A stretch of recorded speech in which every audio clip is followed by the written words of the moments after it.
श्री सुखदेव जी कहते हैं राजा, अष्टम स्कंद की कथा में बलि बावन प्रसंग का निरूपण किया। नवम स्कंद में 24 अध्याय हैं।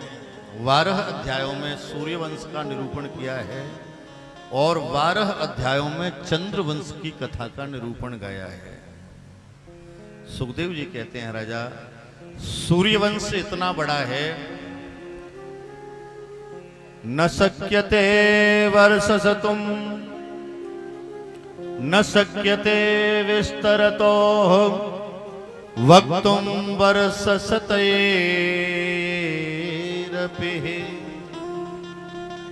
यदि सूर्यवंश की कथा को 100 वर्ष तक भी गावें फिर भी यह कथा पूर्ण नहीं हो सकती।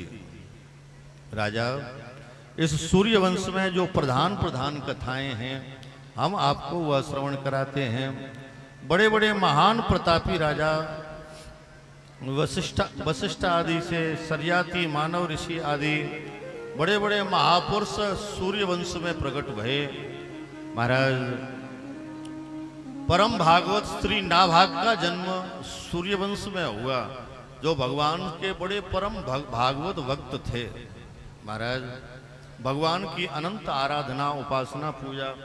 और श्री सुखदेव जी कहते हैं राजा, नाभागो न नभगापत्यम यम ततः भ्रातरो कवि।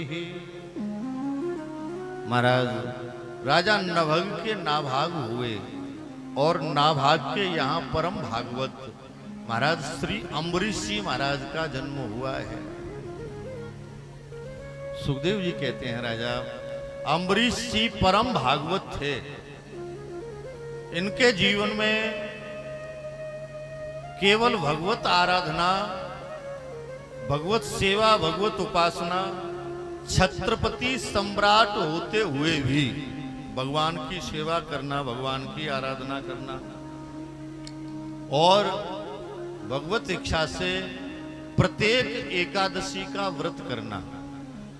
श्री अम्बरीश जी के जीवन में एकादशी की बड़ी अनंत महिमा थी। महाराज, भगवान की कृपा से सवै मना कृष्ण पदारविंदयो वचांसि वैकुंठ गुणानुवर्णने करो हरेर्मन्दिरमार्जनादिषु श्रुतिं चकाराच्युत सत्कथाया।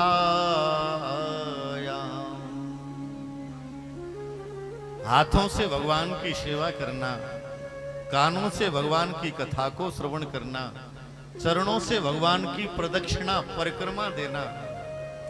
करो हरेर्मन्दिरमार्जनादिषु, महाराज भगवान के मंदिर का मार्जन करना, सेवा पूजा, नित्य भगवत आराधना करना, यह राजा अम्बरीश जी के जीवन में सुंदर नियम था। भगवान की ऐसी कृपा करुणा।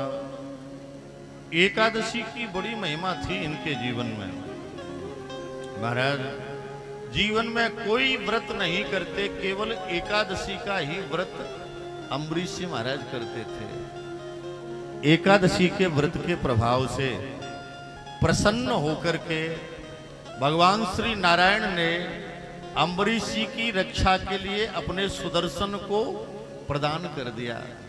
महाराज, नित्य निरंतर भगवान सुदर्शन श्री अम्बरीश जी की सुरक्षा करते रहते थे। सुखदेव जी कहते हैं राजा, एक दिन श्री दुर्वासा जी का आगमन अम्बरीश जी के यहाँ हुआ। जैसे ही दुर्वासा ऋषि पधारे, उस दिन भगवत कृपा से एकादशी थी। दुर्वासा जी से अम्बरीश जी ने कहा, बोले देखो प्रभु ब्राह्मण देवता, आप यहाँ आज पधारे हो तो एकादशी के दिन तो फलार करो और कल द्वादशी को व्रत खोल करके यहाँ से चले जाना। महाराज, अम्बरीश जी की बात सुन करके दुर्वासा जी रुक गए, लेकिन अम्बरीश जी की जहां देखो भक्तों में प्रशंसा दुर्वासा ने सुनी। जिधर बैठते हैं अरे भैया अम्बरीश जैसा भक्त कोई नहीं है, अरे भैया अम्बरीश जैसा कोई महान तपस्वी साधक नहीं है। दुर्वासा जी के मन में द्वेष प्रकट हो गया। अरे अम्बरीश की इतनी प्रशंसा हो रही है, हमारा जीवन साधना करते करते निकल गया। महाराज मन में विचार किया अम्बरीश जी की परीक्षा हम लेंगे। द्वादशी वाले दिन ब्रह्म मुहूर्त में यमुना स्नान करने के लिए दुर्वासा निकल गए। महाराज इधर द्वादशी में त्रयोदशी आने वाली थी। अम्बरीश जी ने देखा, ब्राह्मणों से पूछा, बोले महाराज ब्राह्मण देवता का निमंत्रण कर दिया है, बिना ब्राह्मण को खिलाए हम प्रसाद पा नहीं सकते, लेकिन त्रयोदशी आ जाएगी तो हमारा व्रत खंडित हो जाएगा, महाराज हमें क्या करना चाहिए। ब्राह्मणों ने कहा, बोले देखो अम्बरीश, एकादशी को निर्जला एकादशी रहते हो, आप भगवान का चरणामृत पी लीजिए तो उससे व्रत की भी रक्षा होगी और ब्राह्मण का भी अपराध नहीं होगा। सुखदेव जी कहते हैं, राजा जैसे ही सुना है, सुनते ही भगवत कृपा से व्रत की रक्षा करने के लिए चरणामृत पान किया है। इधर दुर्वासा को पता चला है, महाराज समझ गए कि मेरा अपमान किया है, महाराज जटा उखाड़ी है सिर से। कृत्या नाम की राक्षसी अम्बरीश को महाराज मारने के लिए प्रकट कर दी है। महाराज कृत्या नाम की राक्षसी जैसे ही पहुंची है, भगवत कृपा से अम्बरीश जी के यहाँ जैसे ही पहुंची, कृत्या जल करके नष्ट हो गई भगवान के सुदर्शन चक्र से। और अम्बरीश जी भगवान का जो सुदर्शन चक्र था वह अम्बरीश के पीछे लग गया महाराज। अब अम्बरीश आगे आगे भगे और पीछे पीछे भगवान के सुदर्शन चक्र। चारों तरफ महाराज भ्रमण किया, ब्रह्मा के यहाँ गए, नारायण के यहाँ गए, शिव के यहाँ, किसी ने रक्षा नहीं की। नारायण ने कहा, बोले भैया अम्बरीश, यदि आप रक्षा करना, अपने जीवन की रक्षा चाहते हो तो भक्त के यहाँ ही जाइए। अहम भक्त पराधीनो यस्वतंत्र इव द्विज। महाराज साधुभिर्ग्रस्त हृदयो भक्तैर्भक्त जन प्रिय। अम्बरीश, हम तो, भगवान ने कहा, बोले हम तो भक्त के अधीन हैं, आप भक्त की शरण में ही जाइए, अम्बरीश ही तुम्हें क्षमा करेंगे तब बच सकते हैं। महाराज दौड़ करके अम्बरीश जी की शरण में आए हैं। अम्बरीश जी परम भागवत थे, जैसे ही चरणों में गिरना चाहते हैं तो अम्बरीश ने उठा करके अपने हृदय से लगा दिया। महाराज सुदर्शन चक्र से निवेदन किया ब्राह्मणों की, इस ब्राह्मण की रक्षा करो। अहो अनंत दासानां महत्वं दृष्टमद्य मे, कृतागसोऽपि यद्राजन्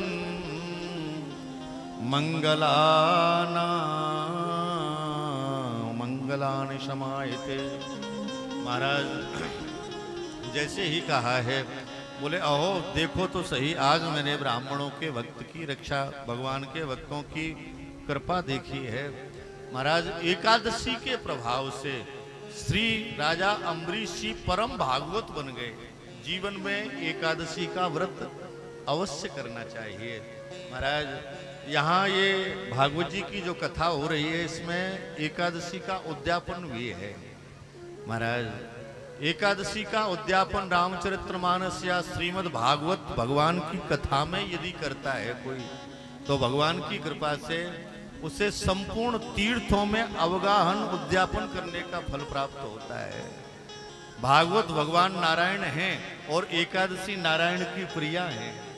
जब दोनों एक स्थान पर मिलते हैं तो परम आनंद प्रकट होता है। एकादशी यदि भागवत जी में उद्यापन करे तो इसका परम फल प्राप्त होता है, सामर्थ्य हो तो। नहीं तो सहजता में साधारण एकादशी का उद्यापन करने का विधान है।